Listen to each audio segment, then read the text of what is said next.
ကိုဘဝရဲ့အစင်မပြေမှုတွေဝန်းကျက်မှုတွေကိုတခြားသူတွေစီမှာလာပြီးတော့ခါကြတော့ဖြေပြောက်တဲ့အတွက်ကြောင့်အခြားသူတွေရဲ့လွတ်လပ်မှုတွေခံစားချက်တွေနေထိုင်မှုဘဝတွေကိုထုံခဲပဲဒီလိုမျိုးတွေကစိတ်ဝင်စားအောင်သူတို့အဆင်ပြေဖို့ပဲသူတို့တွေးကြတာမျိုးပေါ့နော်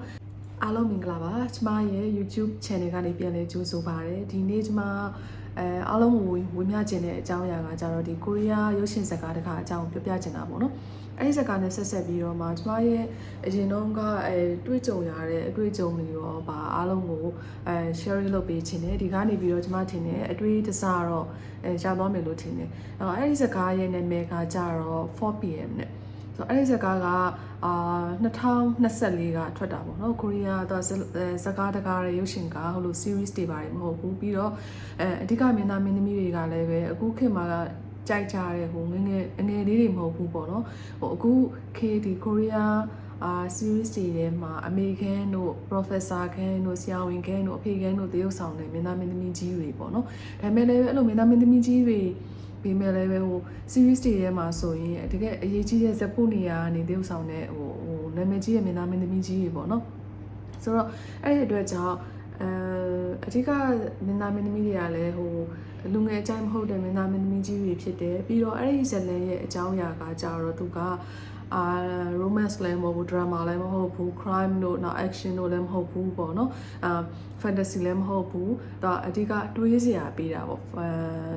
ပြောမယ်ဆိုရင် psychology ပေါ့နော် psychology ကအဲ့ဒီအတွက်ကြောင့်တွေးရတာကိုကြိုက်တဲ့သူ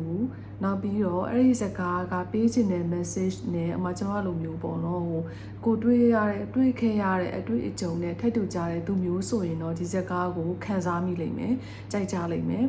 psychology ကြိုက်တဲ့သူတွေဆိုလည်းပဲကြိုက်ကြလိမ့်မယ်ဒီသားမှန်ဆိုရင်တော့ကျွန်မထင်တယ်ဒီချက်ကားကအရင်ကြီး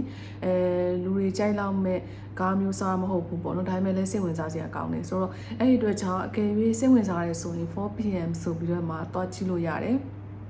ဒါပေမဲ့ဒီဗီဒီယိုထဲမှာတော့ကျွန်မကအဲ့ဒီဇာတ်ကားရဲ့အကြောင်းအရာတော်တော်များများကိုပြောဖြစ်လိမ့်မယ်ပေါ့နော်ဇလန်ရတကယ်လည်းတော့ထူးထူးဆန်းဆန်းကြီးတော့မဟုတ်ပြောဖြစ်လိမ့်မယ်ဆိုတော့ဟိုအကယ်၍ဇာတ်ချောင်းတစ်ခုလုံးကိုပြောတာကိုမကြိုက်တဲ့သူဆိုရင်တော့ကြော်သွားလို့ရတယ်ပေါ့နော်ဒါမှမဟုတ်ဘူးအဲ့ဇာတ်ကားကိုနောက်မှပဲကြည့်မယ်ကျွန်မပြောတာကိုရတယ်နားထောင်မယ်ဆိုလည်းပဲဆက်ပြီးတော့နားထောင်လို့ရတယ်ဆိုတော့အဲ့ဒီဇလန်အကြောင်းရဲ့အချင်းချုပ်ကလေးကိုအရင်ဆုံးပြောပြမယ်တော့ယောက်ျားကကြတော့ဒီတက္ကသိုလ်တစ်ခုရဲ့ professor ပေါ့နော် professor မိန်းမကတော့ဘာလို့လဲတခြားမပြောပြဘူးအဲ့ထဲမှာအဓိကကတော့သူအိမ်အောင်ရှင်မှာပဲဖြစ်လိမ့်နေပေါ့နော်ယောက်ျားကဟို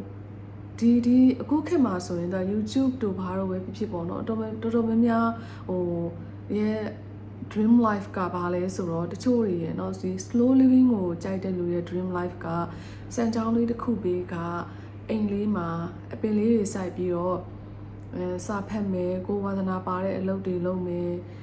နောက်တချင်းတွေနားထောင်မယ်ဂီတတွေနားထောင်မယ်အေးစစ်စစ်လေးစမ်းချောင်းလေးပြီးမှထိုင်ပြီးတော့ chill မယ်ပေါ့နော်အဲ့လိုမျိုးဟို slow living style ကို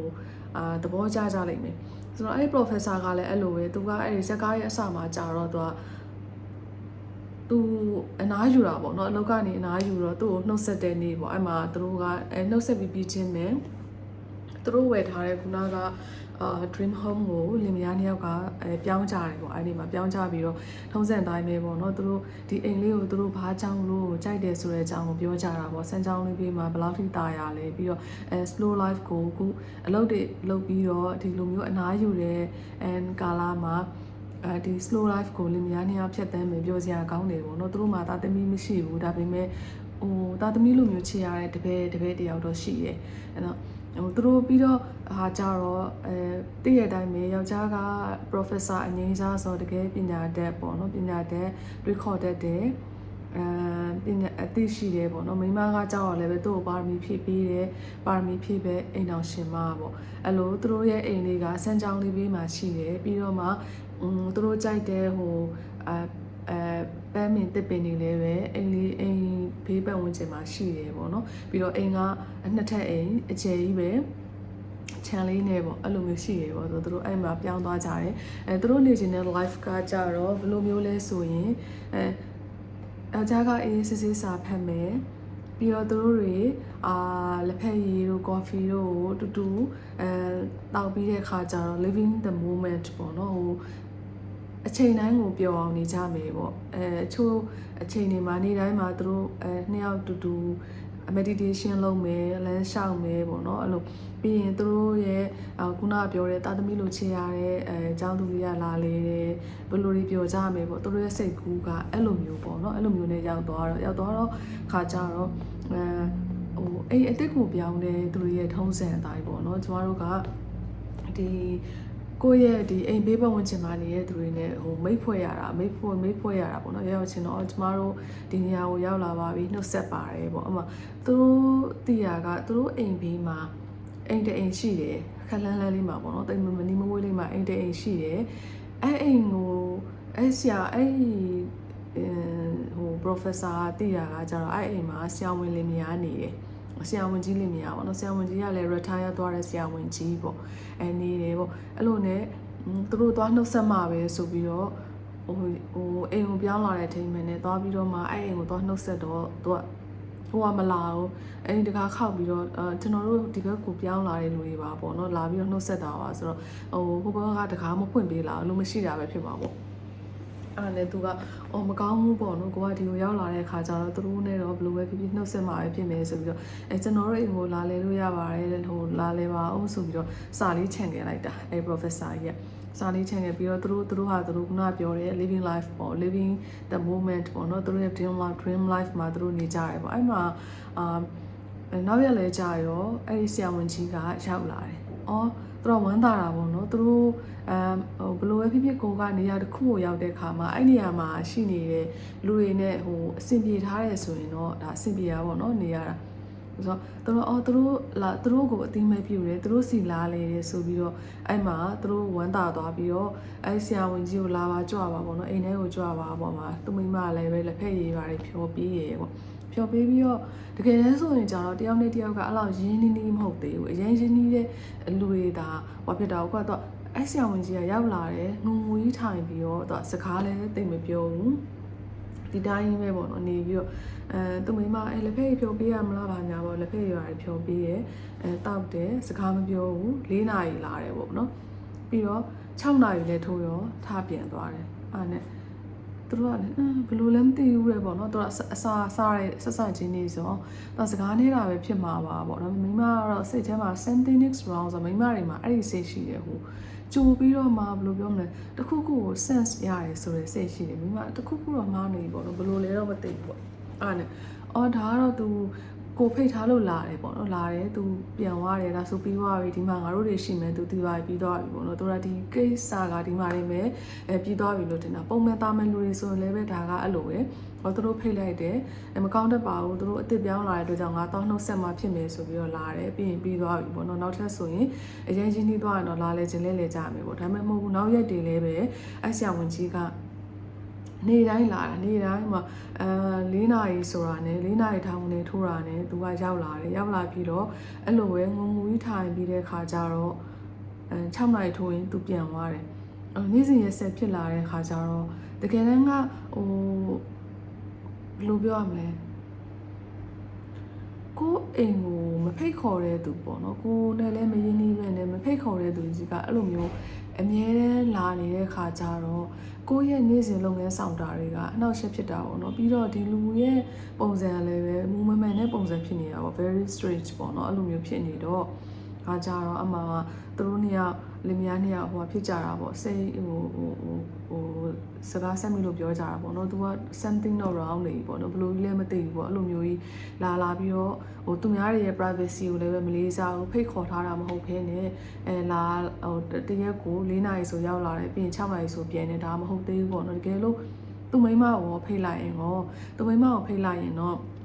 သူမိမနဲ့တည်သွားရင်ဒီလူကဘယ်လိုဆိုတာကိုသူတို့အကြောင်းသိသွားရင်ဘယ်လိုကြိုင်တွယ်ရမလဲဆိုတာအဖြေရသွားလိမ့်မယ်ပေါ့နော်အဲ့ဒါနဲ့နောက်အဲ့နေ့လာတဲ့ခါကျတော့တော့ပြောလိုက်တာနောက်ရက်မှာဆရာရဲ့မိမကိုပါဖိတ်ပါတယ်ညစာစားဖို့အတွက်ဖိတ်ပါတယ်ဆိုပြီးတော့ဖိတ်လိုက်တော့ခါကြမှာသူတို့တွေက အဖြေကိုတစုံတစတည်သွားတာပေါ့နော်သူမိန်းမကကြတော့တကယ်တမ်းကကျမယောဂနာမည်တော့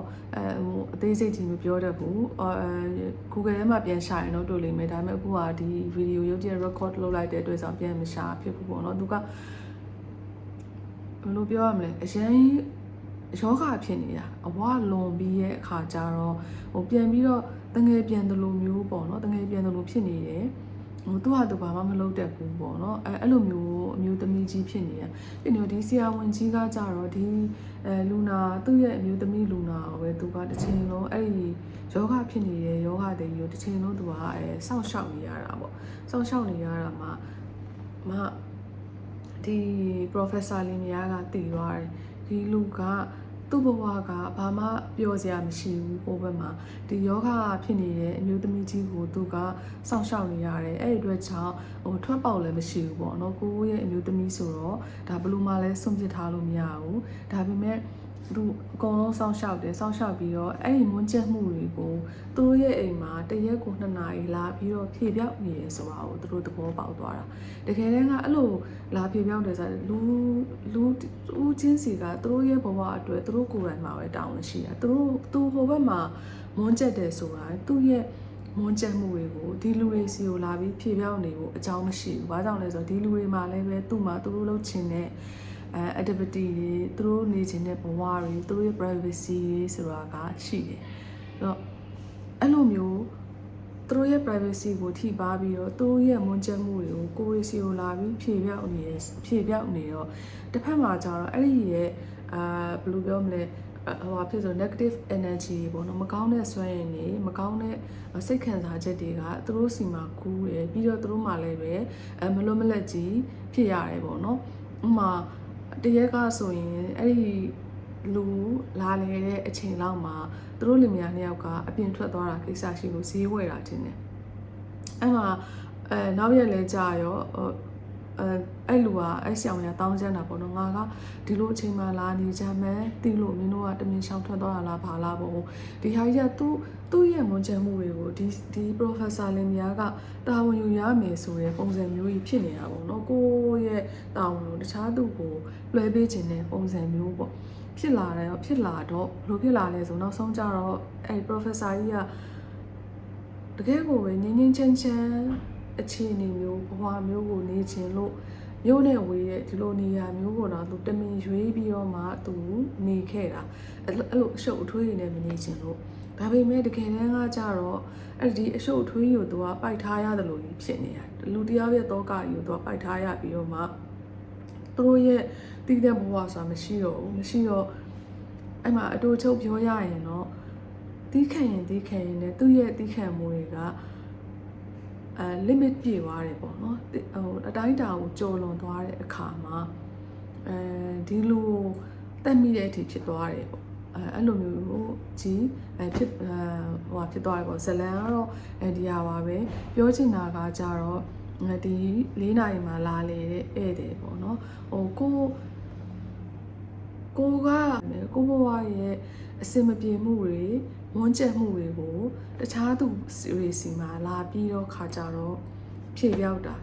အတွက်ကြောင့်အခြားသူတွေရဲ့လွတ်လပ်မှုတွေခံစားချက်တွေနေထိုင်မှုဘဝတွေကိုဒုံခဲပဲဒီလိုမျိုးတွေကစိတ်ဝင်စားအောင်သူတို့အဆင်ပြေဖို့ပဲသူတို့တွေးကြတာမျိုးပေါ့နော်အဲ့တကယ်တမ်းတော့လူဆိုတာအဲ့လိုမလုပ်ရအောင်သူ့မှာလည်းသူ့ဘဝရှိတယ်ကို့မှာလည်းကို့ဘဝရှိတယ်ကိုဖြစ်နေတဲ့အခြေအနေကိုကိုဟာကိုတာဝန်ယူရမယ်ကိုဖြစ်နေတဲ့အယုံသူများပေါ်သွားပြီးတော့မှပုံမချတဲ့မှုပေါ့နော်အဲ့လိုမျိုးဆိုရင်ဒါမဖြစ်တဲ့နာတွေဖြစ်တတ်တယ်ပေါ့အဲ့ဒီစကားလိုပဲကျမကဒီဂျပန်မှာကျောင်းတက်တုန်းကကြုံဘူးတယ်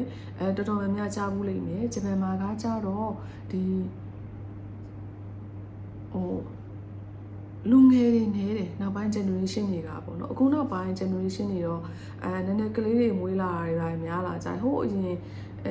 ပေါ့ဒီလူလက်ပိုင်းထက်နည်းနည်းဖြစ်တဲ့ဥမာ50 60ဒီအကြီးပိုင်းအရွယ်တွေပေါ့နော်အဲ့ဒီကာလတော့ဂျပန်လူမျိုးတွေကအရင်သူတို့ကအလုပ်ကြိုးစားတော့ဒီအိမ်တော်ကြီးဆိုတာစိတ်ဝင်စားအောင် စိတ်ဝင်စားတော့သူတို့ကခါပြက်သွားတယ်လို့ဖြစ်တာပေါ့နော်ပြိုရည်လူပြိုရည်များပြီးတော့အမှဟိုလူငယ်တွေမရှိတော့ဘူးအသက်ကြီးပိုင်းနေကြီးပဲအများကြီးရှိနေသူတို့မှာဒီ generation က gap ဖြစ်သွားတာအခုနောက်ပိုင်းသူတို့ရဲ့အစိုးရကလည်းပြန်ပြီးတွန်းအားပေးတယ်ပြီးတော့ဒီလူငယ်တွေကလည်းပဲခေတ်အမြင်တွေပွင့်လင်းလာတော့ဒီအိမ်အောင်ရေးဆိုအရေးကြီးရယ်ပါတနာရှိရမယ်မိသားစုတက်တက်ဝန်းရှိရမယ်အဲ့အတွက်ကြောင့်မိသားစု plan တွေပါရှိလာကြတယ်ပေါ့နော်ဒါဒီနောက်ပိုင်းမှာရှိလာတာဆိုအဲ့အတွက်ကြောင့်အရင်ဟိုအဲ့မှာရှိနေတဲ့လူကြီးတော်တော်များများကအသက်ကြီးရတဲ့သူတွေများတယ်ပြီးတော့သူတို့မှာကdeveloped countries တွေရဲ့ထုံးစံတိုင်းပဲဒီ pension ဆိုတာရှိရယ်လေသူတို့ဆိုဟိုသူတို့တွေဘာအလုပ်ပဲလုပ်လို့အဲ့ဒီဝင်ငွေရဲ့တစ်စိတ်တစ်ပိုင်းဟို tax အနေနဲ့ဆိုရအောင်ပေးရတယ်အသက်ကြီးလာတဲ့ခါမှာအဲ့ဒီ pension နဲ့သူတို့ကအေးစိထိုင်စားရုံပဲပေါ့နော်အဲ့လိုဆိုတော့အဲ့ကျွန်မအကြောင်းတက်တော့ဒါလွန်ခဲ့တဲ့ကျွန်မအကြောင်းတက်တာလွန်ခဲ့တဲ့10နှစ်နီးပါးလောက်ကပေါ့နော်2014ကနေ2019ပေါ့အခုနောက်ပိုင်းတော့ဒီစနစ်တွေပြောင်းလဲသွားပြီလားတော့မသိဘူးပေါ့နော်အကယ်၍ဒီဂျပန်မှာအကြောင်းတက်တဲ့အကြောင်းအရာနဲ့ပတ်သက်ပြီးဒါကတော့စကားတစ်ဖြက်ပေါ့နော်အတွေ့အကြုံတွေသိချင်နေဆိုရင်ဒါ comment ပေးခဲ့လို့ရတယ်ကျွန်မ sharing လုပ်ပေးလို့ရတယ်ဒါကတော့အဲ့ဒီရဲ့ခုနစကားနဲ့ဆက်ဆက်ပြီးတော့မှကျွန်မတွေ့ကြုံခဲ့တဲ့ဂျပန်မှာတွေ့ကြုံခဲ့တဲ့အတွေ့အကြုံလေးကိုဒါမျှဝေပေးမယ့်ဟာပေါ့နော်ဆိုတော့ကျမတို့ကဒီကျမအမှ PhD တက်တာ13နှစ်ပေါ့နော် PhD ပထမတစ်နှစ်မှာကျမတို့ကကျောင်းရဲ့ dormitory ရတယ်dormitory ကဟိုသူကတော်တော်များများ dormitory တွေကကြတော့သူအခန်းပဲကိုယ့်ရဲ့ဟိုဟာပေါ့အိတ်ခန်းပေါ့နော်အိတ်ခန်းပဲရေချိုးခန်းတို့နောက် kitchen တို့ကကြတော့ခုံမုံ300ရတယ်ဖုံ300တာပေါ့နော်ဖုံ300ရတယ်ပြီးဒါပေမဲ့ပြီးတော့သူကကြောင်းအဆောင်လားကတက်တာတယ်ကျောင်းဆောင်ဖြစ်တဲ့အတွက်ကြောင့်ဒါပေမဲ့ဒီဝင်ဝေးရပြီးတဲ့ကျောင်းသားတွေအနေနဲ့ကပထမတစ်နှစ်ပဲနေလို့ရတယ်နောက်နှစ်တွေကျရင်ကိုယ့်အပြင်မှာအခန်းရှာရတယ်ပေါ့နော်အဲ့လိုဆိုတော့ကျွန်မအပြင်မှာနောက်တစ်နှစ်မှာအပြင်မှာနေရတယ်ပေါ့နော်အပြင်မှာနေတော့အခန်းရှာတော့တချို့အခန်းတွေကကြတော့ဟိုလိုsingle room ပဲဒီလိုဒီကျောင်းသားဆိုဒီကျောင်းသားတစ်ယောက်ပဲနေလို့ရတယ်အဲ့လိုကျောင်းဆောင်ဟိုအပြင်ကျောင်းအဆောင်နေရှိတာပေါ့နော်အပြင်ကျောင်းဆောင်နေတော့ကျောင်းဆောင်နေလိုမျိုးပေါ့ဒါကျောင်းသားဆိုကျောင်းသားဒီတစ်ခန်းပဲပေါ့အဲ့လိုမျိုးတစ်ယောက်ပဲနေလို့ရတယ်အဲ့မှာကျမတို့အစီအစဉ်ရှိတာကကျတော့ကျမကအမျိုးသားကလာလေတာတို့ဒါမှမဟုတ်ရင်လည်းပဲသူကျမနဲ့တူတူလိုက်နေတာတို့ဘာတို့ဟိုရှိမှာပေါ့နော်ရှိမှာဖြစ်တဲ့အတွက်ကြောင့်ဟိုမိသားစုနေလို့ရတဲ့အခန်းမျိုးကိုကျမကငှားနေဖြစ်တာအဲ့လိုမိသားစုနေလို့ရတဲ့အခန်းမျိုးတွေကကျောင်းသားတွေမကောင်းလို့ apartment တွေပေါ့နော်ဒီကျမတို့တိုက်ခန်းတွေပေါ့ကျောင်းသားတွေမကောင်းဘူးတခြားလူတွေလည်းပဲဒါအကုန်လုံးရောနေတာပေါ့အဲ့ဒါကတကယ်တော့အဆင်မပြေဘူးအဲကြောင့်လို့ကျောင်းသားဆိုရင်ကျောင်းသားတွေကြီးစုနေတဲ့အခန်းမှာနေရကဒါအဆင်အပြေဆုံးပဲဒီလားအဲဆိုကျောင်းသားတွေဟိုအခုခေတ်လိုမျိုးပြောမယ်ဆိုရင်ဒီဗီဒီယိုကနည်းနည်းတော့ရှင်းလိမ့်မယ်เนาะကျွန်မစကားကိုအေးစစ်စစ်ပဲပြောတော့မယ်ဆိုတော့ကျောင်းသားတွေကတော့နဲ့သူရှုပ်နေတာเนาะအတူသွားရှုပ်လို့မရအောင်ဆိုတဲ့ပုံစံနိုင်မယ်သူတို့မှဒီကျောင်းလာကားတွေရှိတယ်ပတ်တန်း job တွေလုပ်လို့ရတယ်ကျောင်းစာတွေရှိတယ်အများကြီးပဲကွာဟိုပြီးတော့လဲကျင်တာတွေရှိတယ်သွားကျင်တာတွေရှိတယ်ဆိုတော့သူတို့ကလေသူများကိစ္စစိတ်ဝင်စားဖို့ကိုသူတို့မှလုံးဝအချိန်မရှိဘူးသူတို့ဟာနဲ့သူတို့ကိုသွားရှုပ်နေတာပေါ့နော်အဲ့လိုမျိုးဖြစ်တဲ့အတွက်ကြောင့်ကျောင်းတက်တယ်ဆိုရင်ကျောင်းဆောင်မှာနေတာကကျောင်းသားတွေနေတဲ့အဆောင်မှာနေတာကအဆင်ပြေဆုံးပဲဒါပေမဲ့ကျမကတော့အော်မီတာစုနေလို့ရတဲ့အခန်းမှာနေမှအဆင်ပြေမဲ့အခြေအနေဆိုတော့အဲ့လိုမျိုးမှာငားနေလိုက်ရတော့ကျမနေတဲ့ဟိုဟာကကြတော့သူကဖုန်ကြီးပိုင်တာအဲ့ဒီအိမ်ကကြတော့အဲ့ apartment ကကြတော့ပေါ့နော်သူတို့ရဲ့ဖုန်ကြီးတွေကတခုကောင်းတာကဟိုအလှခံစားစရာမလိုဘူးကွယ်သူတို့ဟာသူတို့ရဲ့စီးပွားရေးတွေရှိကြတယ်ဝင်ငွေတွေရှိကြတယ်အဲ့ဝင်ငွေတွေကိုတုံးပြီးတော့အဲ့ဝင်ငွေတွေရှာပြီးအဲ့ဝင်ငွေတွေနဲ့သူတို့ကသာသနာပြုတာမျိုးပေါ့နော်အဲ့မှာကျမတို့နေတဲ့ apartment မှာကသူကနှစ်ထပ်ပေါ့နှစ်ထပ်ကိုမှာအခန်းကနှစ်ထပ်ဆိုတော့6ခန်းရှိတာပေါ့ကျမကကြတော့ဒီအောက်ထပ်မှာနေတယ်အဲ့ဒီတခြားဟိုမိသားစုဟိုဟာဖြစ်တယ်နေလို့ရတယ်မှာတခြားနိုင်ငံကကျောင်းသားတွေလည်းပဲရှိကြတယ်ဆိုတော့အဲ့မှာအပေါ်ထက်ခအခန်းတစ်ခုမှာအဲ့အဖိုးကြီးတယောက်တည်းနေတာသူကလေအဲ့အဖိုးကြီးရဲ့အောက်ကအခန်းတက်တဲ့အောက်တက်တဲ့အခန်းကအမြဲလူအပြောင်းလဲရှိတယ်ဘယ်တော့မှသူကလူမမြဲဘူးဆိုအ ဖိုးကြီးနေတဲ့အခန်းနဲ့ကျမနဲ့ဆိုရင်မျက်စောင်းထုတ်လို့ cross ပေါ့နော် cross ဖြစ်နေရဲ့ရောမလူမျိုးအများကြီးပြောင်းနေတာဘာလို့ပြောင်းတာလဲဆိုတော့တကယ်တမ်းကအဲ့ဒီအဖိုးကြီးကိုနှောက်ယှက်တာကိုမခံနိုင်ကြလို့ပြောင်းပြေးကြတာပြောင်းပြေးနေအဆင်ပြေမှာပါဆိုပြီးတော့လာတယ်ပြေးတယ်ပြောင်းပြေးတယ်အဲ့လိုကြီးဖြစ်တာပေါ့နော်ဆိုတော့အဖိုးကြီးကဘယ်လိုလဲဆိုရင် तू ကသူ့မှာအမားတယောက်တော့ရှိရဲ့အမားကကြောက်တခြားနေရာမှာနေတာအမြဲတမ်းမလားမလို့တော့အမြဲသူတယောက်တည်းနေတယ်ပြီးတော့သူကကျမအထင်80ကနေ80ကြာဖြစ်လိမ့်မယ်သူ့ရဲ့အသက်ကဆိုတော့အခုခေတ်technology တွေလည်းပဲသူကျွမ်းကျင်မှာလည်းမဟုတ်ဘူးပေါ့နော်ဒီ social media တွေပါလည်းပဲသူသုံးတတ်မှာမဟုတ်သူကြည့်ရ TV ကို radio နားထောင်မှာပေါ့နော်ပြီးတော့အလုပ်လည်းမရှိဘူးပြီးတော့တာသမီလည်းမရှိဘူးကွယ်ဒါပေမဲ့သူ့မှာစာဝတ်နေရမပူပင်ရဘူးသူတို့က pension ရှိတဲ့ခါကျတော့ဆိုတော့သူ့အတွက်ကဘဝကမပူရတဲ့ခါမှာပြီးတော့ဘာမှလည်းပဲသူ့အတွက်interest ဖြစ်စရာလည်းရှိမနေတော့သူ့ဘဝမှာစိတ်ဝင်စားသူ့ဘဝကိုသူစိတ်ဝင်စားမှုမရှိတဲ့အခါမှာ तू ကအခြားသူတွေကိုကြည့် तू ကစိတ်ဝင်စားတာသူ့အခန်းအောက်တဲက तू ဒီ apartment မှာဘယ်အခန်းမှာမသူတွေနေတယ်လဲ तू အမြဲတမ်းမျက်စိတောက်ထောက်ကြည့်တယ်ကြည့်ပြီးတဲ့အခါကျတော့အချိန်မရှိအချိန်ခါပေါ့နော်တခါလေကြာရင်ည1 နာရီ2 နာရီလဲတကားလာခောက်ချင်းခောက်တယ်တချို့မသိတဲ့သူကတကားဖွင့်ပေးတယ်စကားတွေကိုနိုင်ငံခြားသားတွေဖြစ်တဲ့အတွက်ကြောင့်သူ့ဂျပန်စကားနားမလည်ဘူးဆိုတာလည်းသိတယ်အဲ့လိုတွေပြောချင်တာတွေပြောတယ်အဲ့လိုပေါ့နော်အမြဲတမ်းကြီးကိုကမဖိတ်ခေါ်ထားပေးနဲ့လာတဲ့ဧည့်သည်ခုနကစကားရလူမျိုးဖြစ်နေတာဆိုတော့ကိုယ့်ဟာကိုယ်ကျမတို့ဆိုရင်ကြောင်းသွားတယ်ကြောင်းသွားပြီးတဲ့အခါကျတော့ပြင်မဲနဲ့အိမ်ရောက်ရင်နားကျင်တယ်အဲ့ဒီကြားထဲမှာကိုယ့်ရဲ့တငယ်ချင်းကလာလိမ့်မယ်ဆိုရင်ဖုန်းဆက်တယ်ပေါ့နော်ငါလာလိမ့်မယ်ဒါတငယ်ချင်းချင်းတောင်ပါနော်ငါလာလိမ့်လို့ရလားလာလို့ရလားပါပေါ့အဲ့လိုမျိုးprivacy ကိုလည်းပဲနားလည်ပြီးတဲ့အခါကျတော့သူ့ရဲ့ဘယ်လိုပြောမလဲလေးစားတမှုနဲ့ respect နဲ့ပေါ့နော်လာမယ်ဆိုရင်တောင်မှဒါခွင့်တောင်းပြီးတော့လာကြတာမျိုးပေါ့ဒီကိုအချင်းချင်းတောင်မှဒါပေမဲ့ဒီလူကြီးကကြောက်အဲ့လိုမဟုတ်ဘူးသူဟာသူတကားခောက်ချင်တဲ့ချင်းလာခောက်တယ်အဆက်မပြတ်ခောက်တာမထူးမချင်းခောက်တာအဲ့ဒီကျမကကြတော့အဲ့ဒီဟာကိုလုံးဝမဖွင့်ပေးဘူးတကယ်စိတ်အနှောက်အယှက်အရင်ဖြစ်တာအဲ့ဒီကိစ္စကိုစိတ်အနှောက်အယှက်အရင်ဖြစ်ပြီးတော့အဲ့ဒီအခန်းမှာနေရတာကျမလုံးဝမပျော်တော့ဘူးကိုကအကြောင်းသွားဖို့အတွက်ကျမတို့ကစပိန်ကိုရှေ့မှာထားတယ်စပိန်ကို6ခနဲ့မတဟွာဘာလဲအဲ့ဒါဘယ်လိုပြောမလဲစပိန်တောက်ကိုဖြုတ်လိုက်ပြီးဆိုလည်းပဲသူကကြားပြီးထွက်ကြည့်တယ်နှုတ်ဆက်ခြင်းနဲ့စကားတွေပြောခြင်းနေပေါ့နော်သူစကားပြောခြင်းတိုင်းသူပြင်းတိုင်းသူစကားပြောခြင်းတိုင်းကျမတို့ကပြင်းမနေဘူးစကားပြောခြင်းမနေဘူးဒါကအမြဲတမ်းတစ်ခါတလေဆိုပြဿနာမရှိဘူးအမြဲတမ်းကြီးကြတော့ဒါဘယ်သူမှဒီဟာကြီးကိုတီးမခံနိုင်ကြဘူးပေါ့နော်ဒါကြောင့်လည်းပဲတချို့အခန်းကသူတွေကပြောင်းပြေးကြတာဒါပေမဲ့ကျမကတော့ကျောင်းကလည်းပဲအဲ့ဒီမှာပြီးခါနေပြီဆိုတော့တိခတ်ပြီးတော့နေလိုက်တာပေါ့ဒါပေမဲ့အခုတည်းကအဲ့ဒီကိစ္စကြီးကိုသူများရဲ့ privacy ကိုမလေးစားဘဲနဲ့သူ့ဘဝမှာစိတ်ဝင်စားစရာမရှိတိုင်းသူများရဲ့ကိစ္စအဝါဝါတွေကိုလိုက်စိတ်ဝင်စားပြီးတော့မှသူ့ရဲ့ခုနကပြောတဲ့တယောက်တည်းနေရတဲ့မွန်းကျက်မှုတွေကိုတခြားသူတွေပေါ်လာပြီးပုံချတယ်အဲ့ဒီဆရာကြီးကိုကျွန်မ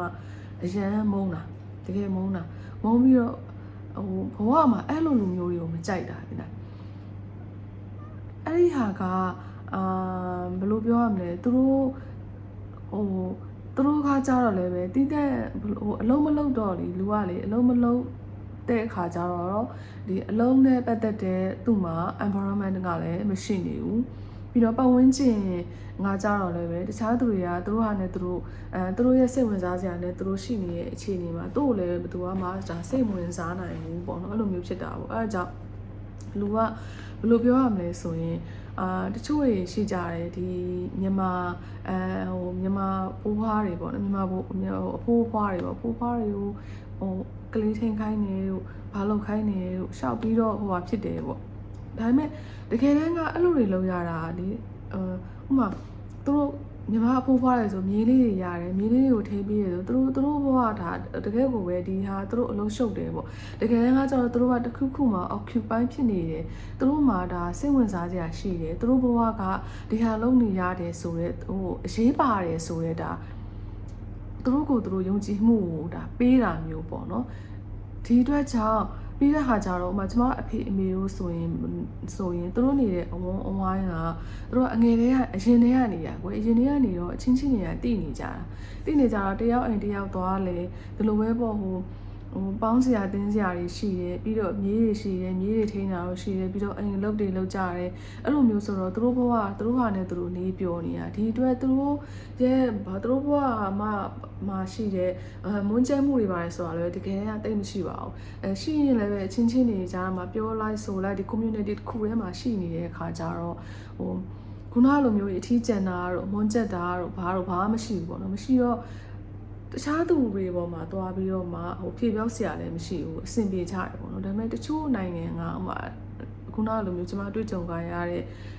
အဖိုးကြီးလိုမျိုးခုနစကားရဲ့အဖိုးကြီးလိုမျိုးပေါ့နော်အဲ့လိုမျိုးတွေရှိကြတယ်ခုနကကျွန်မကြုံတွေ့ခဲ့ရတဲ့အဖိုးကြီးဆိုသူ့ရဲ့အထီးကျန်တာပေါ့နော်သူ့ဘဝကဘာမှလုပ်စရာရှိမနေရစိတ်ဝင်စားစရာရှိမနေရအဲ့ဒီအတွက်ကြောင့်သူကသူ့ဘဝစိတ်ဝင်စားစရာမရှိတယ်သူများဘဝတွေကိုလိုက်ပြီးတော့မှစိတ်ဝင်စားနေရပေါ့နော်အဲ့ဒီအတွက်လူကလေအရေးကြီးတာကဟိုကိုယ့်ဟာကိုရှုပ်နေဖို့ပဲဒီလားကျမတို့ဆိုရင်အလုံးလုံးရတယ်ဝါသနာပါတယ်ရှိတယ်လုပ်ချင်တာရှိတယ်လုပ်ချင်တာရှိတာကိုယ့်ဟာနဲ့ကိုကိုခါမှာကိုစိတ်ဝင်စားစရာတွေကပြည့်နေတော့သူများကိစ္စစိတ်ဝင်စားဖို့ဆိုတာအဝေးကြီးပဲအဲ့လိုမျိုးဒီတချို့အသက်ကြီးတဲ့သူတွေကိုလည်းပေါ့နော်မြန်မာမှာတော့အဲ့ဒါတိတ်စိတ်ပူစရာမလိုမြန်မာအဖိုးအဖွားတွေကသူတို့ရဲ့သားသမီးကိစ္စတွေမြေကိစ္စတွေသူတို့ရဲ့စာဝတ်နေကိစ္စတွေနဲ့သူတို့ကသူတို့ရှုပ်ရှက်တွေခတ်နေတဲ့အခါကျတော့တခြားသူပေါ်အဲ့လောက်ကြီးဟိုစိတ်ဝင်စားနိုင်မှုပေါ့နော်ဒီ Facebook မှာပြောကြတဲ့ CCTV NTV တွေပါရေးလို့ဆိုတမျိုးပေါ့သူတို့ကလည်းပဲသူတို့ဘဝမှာကျစာဝတ်နေလည်းမပူရဘူးတခြားလည်းလုပ်စရာတိတ်မရှိတော့သူများကိစ္စကိုစိတ်ဝင်စားတာမျိုးပေါ့အဲ့လိုမျိုးပေါ့နော်အဲ့ဆိုတော့ဒီညီကုန်းချုပ်အနေနဲ့ပြောချင်တာကကြတော့ကိုယ့်ရဲ့ဘဝမှာရှင်သန်ရည်တည်ဖို့ရာကအကြောင်းရင်းရှိရတယ်ကိုစိတ်ဝင်စားတာကိုလှုပ်ချင်တာနောက်ကိုပျော်တာပေါ့နော်အဲ့လိုကို occupy ဖြစ်နေတဲ့အကြောင်းရင်းတွေရှိနေမှာကိုဟာကိုနေပျော်ပြီးတော့ကိုရဲ့နေထိုင်မှုကတခြားသူကိုသွားပြီးတော့အနှောက်အယှက်မဖြစ်မှာမဟုတ်နေရင်ကိုရဲ့နေကိုမှာဘာမှမရှိတဲ့အခါမှာအခြားသူတွေပေါ်သွားပြီးတော့ဒါစိတ်ပိုင်းဆိုင်ရာမိခိုးရယ်ပေါ့နော်စိတ်ပိုင်းဆိုင်ရာမိခိုးမိတာတို့ဘာလို့ဖြစ်ရင်အခြားသူတွေအတွက်ကြတော့သူတို့မှလည်းသူတို့ဘဝနဲ့သူတို့ရှိတဲ့အခါမှာဒီလိုကြီးကိုပေါ်လာလောက်တာကြီးကိုဒါစိတ်အနှောက်အယှက်ဖြစ်တယ်အဲ့တော့အဲ့ဒါလေးကိုဒါဝေးမြပေးချင်တာအတွေးလေးတစ်ခုပေါ့နော်ဘဝမှာဘယ်လိုနေထိုင်ရမလဲဘယ်လိုမျိုးတွေရှင်သန်ရည်တည်သင့်လဲကိုယ့်ရဲ့နေထိုင်မှုကအခြားသူတွေရဲ့လွတ်လပ်ခွင့်တွေကိုမထိပါရအောင်ဘယ်လိုနေမလဲဒါမျိုးလေးတွေကိုခုန 4PM ကဒီအကြောင်းအရာနဲ့ဆက်ပြီးတော့ကျမတကယ်တော့ကျမတွေ့ကြုံခဲ့ရတာဒီအဖိုးကြီးတွေမကဘူးတခြားအဲ့လိုမျိုးအလားတူပုံစံတွေလည်းပဲရှိရပေါ့နော်ဒါပေမဲ့ဒီဂျပန်ကကိစ္စကြတော့ပြောလို့အဆင်ပြေတဲ့ကိစ္စမို့လို့ဒါကျမ sharing လုပ်ပေးတာပေါ့နော်ပြီးတော့အချို့ဒီဂျပန်မှာအကြောင်းတက်မယ်တို့ဂျပန်မှာနေမယ်တို့ဆိုတဲ့သူတွေလည်းပဲများတော့ဒါမျိုးလေးတွေးမိအောင်ပေါ့နော်ဂျပန်မှာကအဲ့လိုအဖိုးကြီးအဓိကအဖိုးကြီးတွေပေါ့နော်အဖွားကြီးတွေကတော့သူတို့မှသူတို့စိတ်ဝင်စားကြရရှိကြတယ်အဓိကအဖိုးကြီးတွေပေါ့အထီးကျန်နေတဲ့အဖိုးကြီးတို့အဲ့လိုမျိုးတွေဒီခေါက်ကြောင်တွေပေါ့နော်အဲ့လိုမျိုးတွေရှိတဲ့နေရာတွေဆိုမနေမိဖို့ပေါ့နော်ကိုနေတဲ့ပတ်ဝန်းကျင်ကိုသတိထားဖို့ပေါ့ဒါလေးတွေကိုသိရအောင်ဒါအခုဒါဝေးမြပေးတာဖြစ်တယ်ဆိုတော့ဒီလိုမျိုးအကြောင်းအရာတွေကိုအကယ်စိတ်ဝင်စားရဲဆိုရင်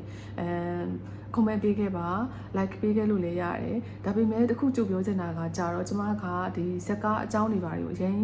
မပြောတတ်ဘူး storytelling မကောင်းဘူးပေါ့နော်အဲ့ဒီအတွက်ကြောင့်နားများရှုပ်သွားမလားပါလားတော့ကျမလည်းမသိဘူးဒါပေမဲ့ဟိုဒီလိုမျိုးလေးတွေရှိတတ်တယ်ဆိုတာလေးကိုဒါဝေးမြပေးချင်တဲ့အတွက်ကြောင့်ပဲဒီဗီဒီယို record လုပ်လိုက်တာပေါ့နော်အားလုံးကိုကျေးဇူးတင်ပါတယ်ကျမရဲ့ channel ကိုစိတ်ဝင်စား subscribe လုပ်သွားပေးဖို့ရှားပါတယ်